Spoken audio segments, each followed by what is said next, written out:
good morning, Yelm students. We are very excited to be hosting the Professionals by Pathway Career Exploration event. We are in our second week now. It's been a really exciting time getting some great conversations going about our future career options. Today, I am excited to present Eric Rosane, the assistant editor of the Nisqually Valley News here in Yelm. Hi, everybody. So before, go for it. No, go for it if you had one more thing you wanted to say. I just wanted to remind everyone before we get started, this is being recorded so future students can go back and either revisit the conversation or view it for the first time. We'll have the next 30 minutes to learn about this career field in journalism and the education that's needed to enter and grow within the industry. So I will be monitoring any questions that we have, and at the end of the time, we'll have some question and answer. So Eric, take it away. Awesome. Thank you so much, Amy. Again, my name is Eric Rosane. Just a little bit about myself before we start the presentation. As Amy said, I am the assistant editor over at the Nisqually Valley News, which is the hometown paper of Yelm, Rainier, McKenna, and kind of just that immediate area. If you've seen newspaper stands at Safeway or at Walmart, you've probably seen our paper. You've probably read articles online at yelmonline.com, which is where we host our all the articles and content we put out. And today I'm kind of going to be going through a little bit about what I do on a daily basis, what some common trends within the field of journalism and writing, and a little bit of photojournalism too. And I'll also be taking you through, I'm gonna hopefully try to make this presentation pretty quick because I know the Q&A portion is honestly probably one of the more engaging parts, and I'm sure you guys have a lot of questions as far as that. But anyways, I currently, I've worked with the Nisqually Valley News for 2 years, one of those as the assistant editor, and I also contribute to the Centralia Chronicle, which is a larger paper in Centralia. It's prints 3 days a week, and of course, all our papers publish daily content, or at least we try to. So we'll start with the presentation. So print and digital journalism has undergone quite a big change within the last 20, 30 years, you know, as I'm sure you're aware of the internet and you know, developments and digitizing presses, and of course with the rise of Google and Facebook, which has kind of shaken up the advertisement portion of the business that we do. But journalism today and reporting and articles are more important now than ever, you know, especially today where, you know, if you scroll across your Facebook or Twitter feed, there can be, you know, articles of misinformation. So a lot of what we do is reporting on the local news and a lot of what's going on in the community, and really trying, of course, to present that in a way that is digestible and also accurate. You know, of course, accuracy is of the foremost of what we do at our paper. And of course, you'll see that throughout most newspapers and television stations and radio journalism in general. So there's this kind of, reporters kind of are in this larger field of mass media. And what I mean by mass media is kind of a, I have a definition here, which I stole from Merriam-Webster's, which is mass media is essentially a medium of communication, such as newspapers, video, radio, social media, or television, that is designed to reach the masses of people. It's usually used in the plural. Mass media, of course, there are many examples, you know, you have such as radio and social media, but you also have, you know, BuzzFeed and this kind of broad field of media. And of course, a lot of those jobs are centered in kind of the East and West Coast. You know, we live on the West Coast. And we live in the Seattle market with regards to journalism is quite healthy, especially with mass media. There's many opportunities. Public relations is this growing field of professionals that interact with the media, but also interact with the public. And it's kind of on the opposite end of journalism, if you think about that. The aim of public relations, of course, is to still be accurate, but it's also to kind of interact with the media. That is a growing field. Journalism more now today than ever is sort of shrinking a bit, but it's of course very important, and it's sort of undergoing a lack of diversity too, which there are opportunities for diverse candidates and whatnot. And journalism in essentially is a collection of editing of news and facts that represent presentation through the media, often with standards. And so what I mean by standards is everything we put in the paper, we fact check multiple times to make sure that it is, of the utmost accuracy. You probably see this with your student newspaper. I believe that it's called the Tornadoes. Is that right? Yeah, the Eye of the Tornado, the Eye of the Tornado, which I pick up quarterly, and I think it's a great publication. It's it's really representative of a good school, and I really enjoy the program. And of course, that's the same with the yearbook. You don't want your name misspelled. You don't want the yearbook saying you're in one club when you were in another. We try to, basically in journalism, kind of encapsulates what you do in those classes. And it's very muchly a part of what we do. And a reporter is just someone who does journalism, and attends to those standards brought on by accuracy and news gathering. So here we kind of have a broad tree of media, and usually when people say, they feel overwhelmed by the media, where there's a lot of media out there, and journalism and reporting are just one portion of a larger tree. So I guess kind of what I'm trying to get at with that is that there's a lot of lateral movement within the industry. If you go into public relations, you could possibly go into journalism. If you go into videography, you could find yourself at a major metropolitan newspaper.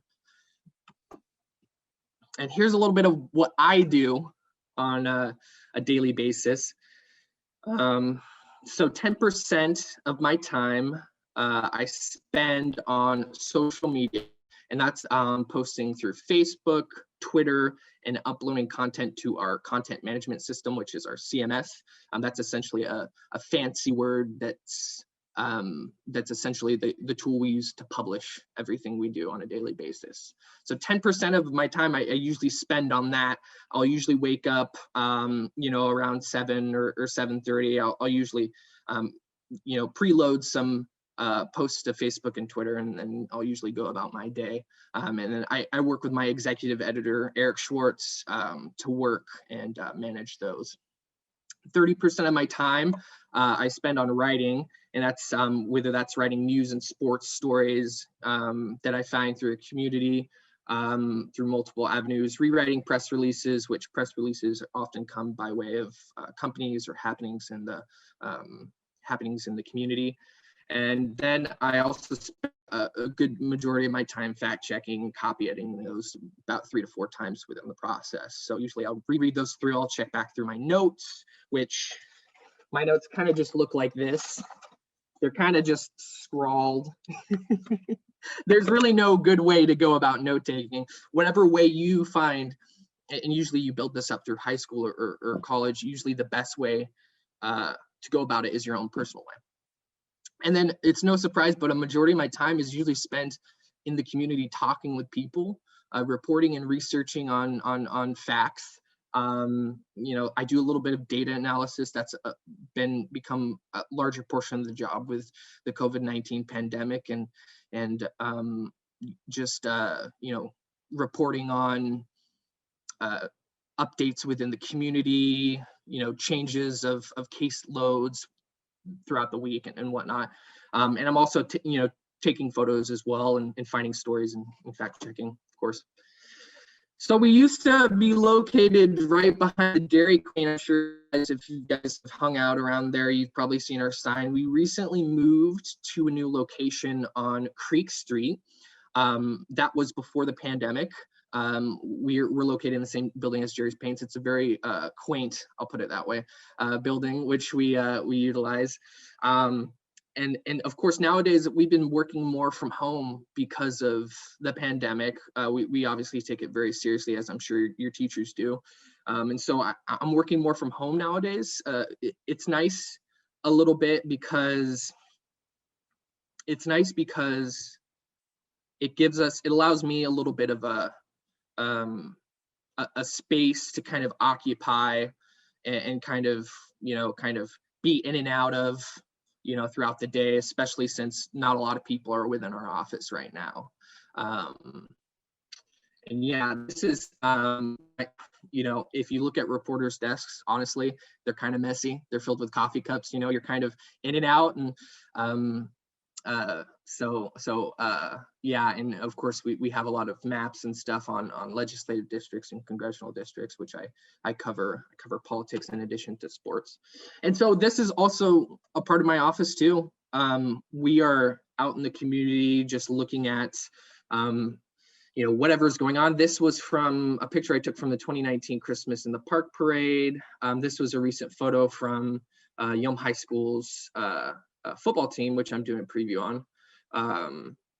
I'm sure I've met some students, quite a few of you through sports coverage, which we try to get a healthy amount of in every issue. But of course, it's been challenging with the pandemic.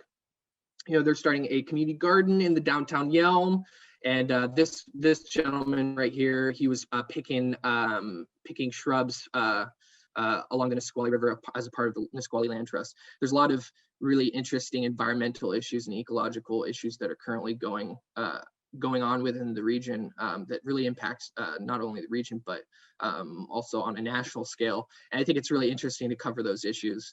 And of course, here's me talking with a Rainier athlete right there. And the result is, honestly, every week, we start the process usually on Tuesdays, right after we finish the paper. We get to work right on the next paper. So I'll usually start writing around after 3 p.m. on Tuesday. I'll start writing and reporting news stories. I'll go about my week. Of course, I'll have a weekend.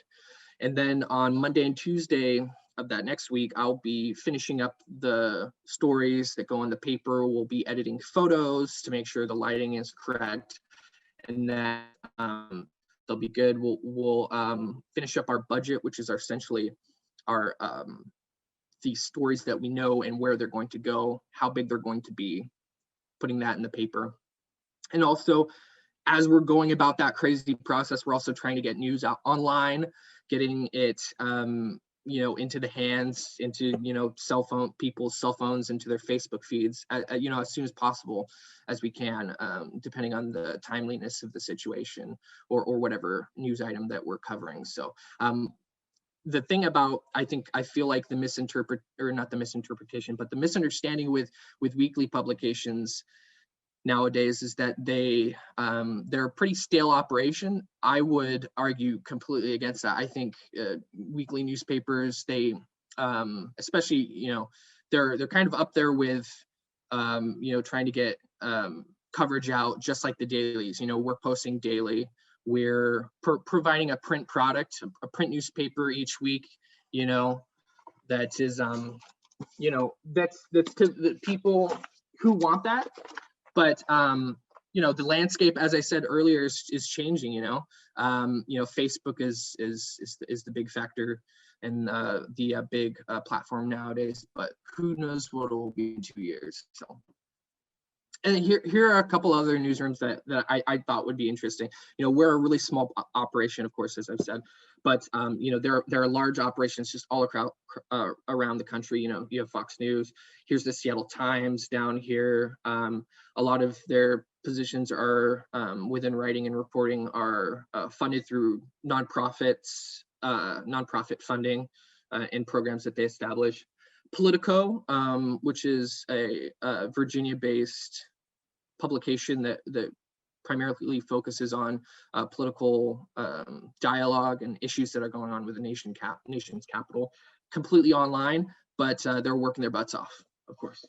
And you have the New York Times up here too. So journalism is important. I'm going to try to kind of go through these last few ones pretty quickly, but journalism is important, of course, because it's a very American ideal. It's important for democracy.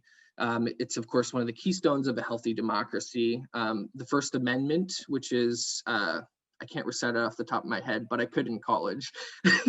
But it essentially says that the government has no place restricting the freedom of speech, and that includes the press and what's publicly broadcasted and published, especially with regards to businesses and people's personal lives, which is really important. And founders of this country found that it was important enough to put that up front. There's this also this ideal of afflicting the comfortable and comforting the afflicted. So,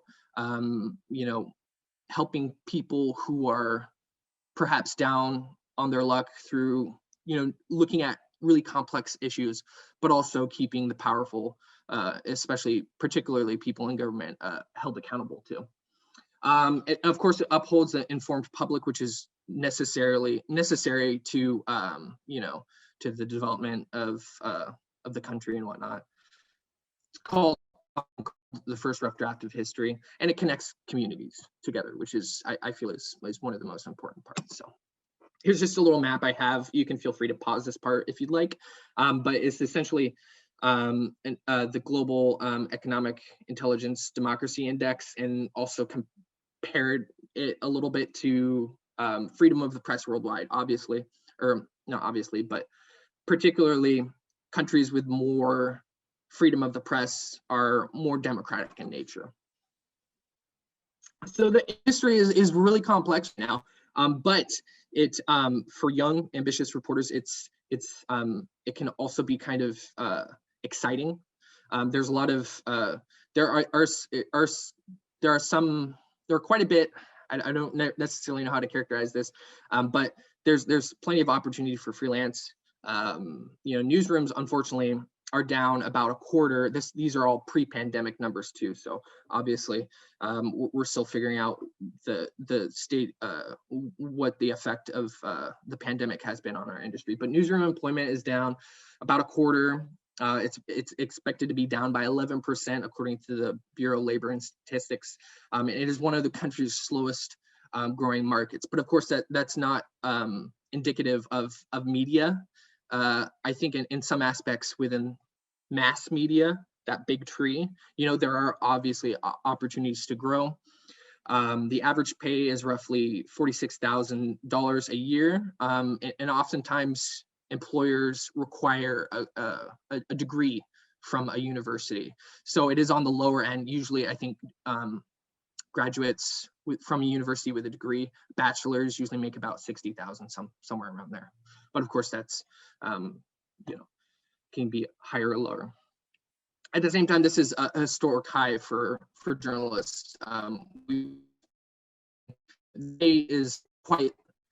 It's not the highest, especially comparative to other industries, but it's never really been higher for journalists. And back in the day with, in the 1800s and 1700s with the invention of the penny press, and I'm sure you've seen those in your textbooks, those old printing presses, people were getting paid horrible salaries. So, and there are currently approximately 52,000 positions in the U.S., according to BLS.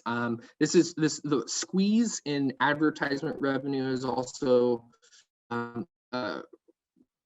resulted in really people thinking outside the box. So you have the development of nonprofit newsrooms such as the Salt Lake Tribune, which is they're going to a weekly publication, but they're going to be, of course, posting online daily, and it'll be all nonprofit. It's also an overwhelmingly white industry within journalism too. So there are, of course, opportunities for people of color to gain opportunities to advance within the field, which I think is, of course, super important. Here's another graph. You can pause if you'd like. This is just the change in employment within the U.S. newsrooms. So post high school tract, there's really no clear, depending on what route you want to go to and what your kind of end goal is. If you want to be a writer or a reporter, or you just kind of want to get into a newsroom, or you're looking at maybe photography, universities. I would recommend perhaps attending a university.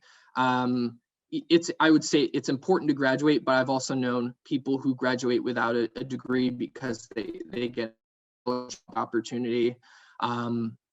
Get involved with student-led media while you're there. That is perhaps the most important aspect of that, because you're there to make connections and also learn and get that hands-on opportunity that you can to learn. Build a rapport with staff. Consider East Coast schools. This isn't necessarily that important, but I've noticed that a trend is that many media jobs, 1 in 4 media jobs in the U.S. is on the East Coast.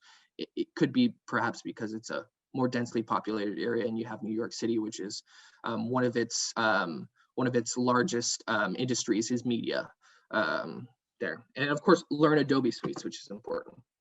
So, and this is one of my last slides, but for those of you who are wondering what you can do today to start on this track to being a writer, a reporter, working in that kind of media field, start blogging, vlogging, or writing daily, and keep doing that.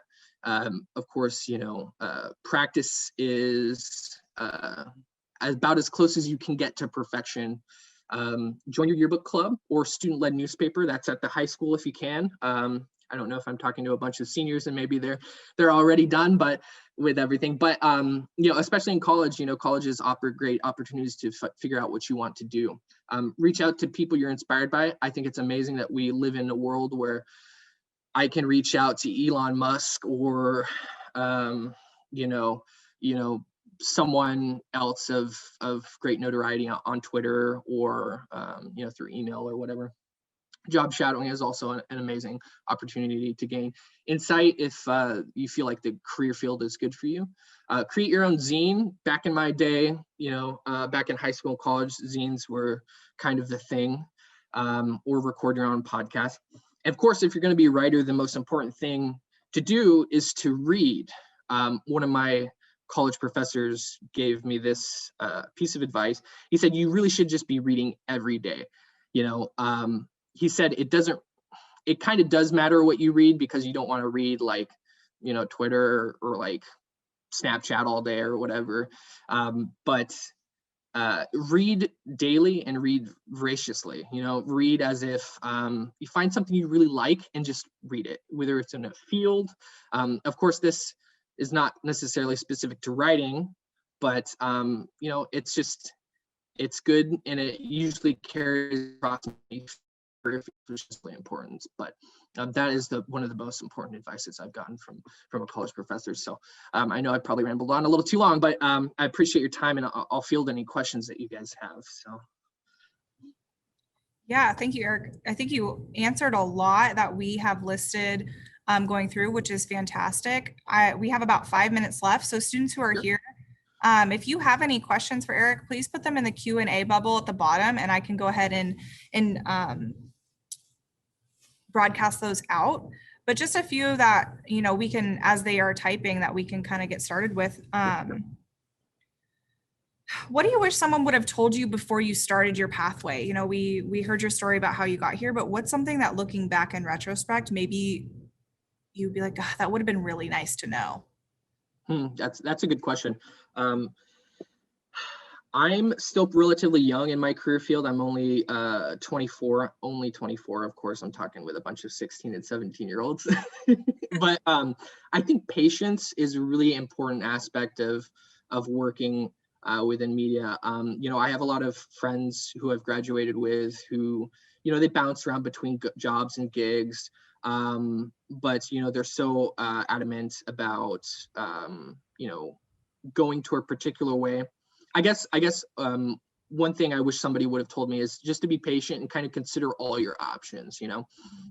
If you're looking to hear back from a particular university, perhaps look at other universities, kind of just keep your field open. I think it's really important nowadays more than ever, to do that. So.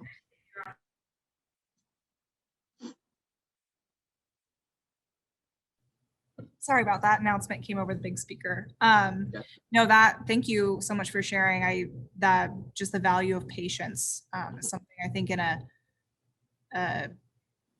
instantly gratified society is a Right. virtue that we can all practice. The field acts really quickly too. If I have many photographer friends who are wedding photographers, or they work in freelance, and it's a very quick field. The turnaround is fast. I'm writing. I've been getting more assignments, and I've been usually writing about, hopefully I'm trying to hit like 7 or 8 stories a week, just because we really want to, it's a fast field, you can find yourself wrapped up into it, but it's always good to just kind of take a moment and just breathe and kind of consider, what's going on. Yeah. Bigger picture. Absolutely. I know for my journalism students right now that have just started their quarter off in journalism, although we are not printing, we are looking into our online options, and they're going to start writing in week 4. And as much as I try and preach it to them that just because I say you're going to write 7 articles, that doesn't mean you're going to write 7 multi-page papers like you would for English and history. Can you confirm that for them, please, so they can stop freaking out? Like, what is your average length story in a given week if you're writing 7 or 8 in a week? Yeah. And I think coming out of college, touching on that, the need to kind of make it perfect, and write long. I learned pretty quickly within my internship. I interned at the Skagit Valley Herald, which is a great publication up in the North Puget Sound. And the editor there just said, write what is, write what you learn. The most important thing, put it at top and just kind of go from there. Kind of just write with your instinct and write with what you kind of feel, kind of puts the story through the best transition. And usually I'm writing about 600 to maybe 900 word stories, but of course, like I'm writing, I'm doing this full time too, so obviously stories don't have to be that long. They can obviously, you can get about as much into a 200 to maybe 400 word story as you can, a 900 or a 1200 word story. It just really depends on what you how much detail you want to provide in there, and where you really want to go with it. Yeah, so all about the content rather than the link. Sure. Quality over quantity, of course. Yes, I love that phrase. And then again, students, if you have questions, please type them in the bubble down there at the bottom. One that I had some students ask me, the last question I have that I had students ask me to relay because they couldn't be here with me today. We hear a lot about fake news. So being in the journalism industry actively, how do you get your news, and what would you say the best suggestion is for students and just humans who would like to be the most informed but can also trust what they're reading? Sure. Yeah, that's a great question. I think kind of steering away from Facebook and social media, as difficult as that can be for many people, is usually the best way people can usually get an informed and diverse array of news to their feed, especially Facebook in particular. They just prioritize what you want to see up at the top, and then perhaps what you don't want to see at the bottom. We kind of get stuck in our echo chambers. I think our opinions get reinforced, quite a lot through the process. And so the best plan is just to kind of read things that you wouldn't normally read. Perhaps go to news sites where that you feel you can trust what they're reporting on, and that you see maybe perhaps a favorite writer, reporter, or author there. Follow their work, follow your favorite publication, of course, subscribe to them too if you can. perhaps, subscriptions nowadays to online news sites, are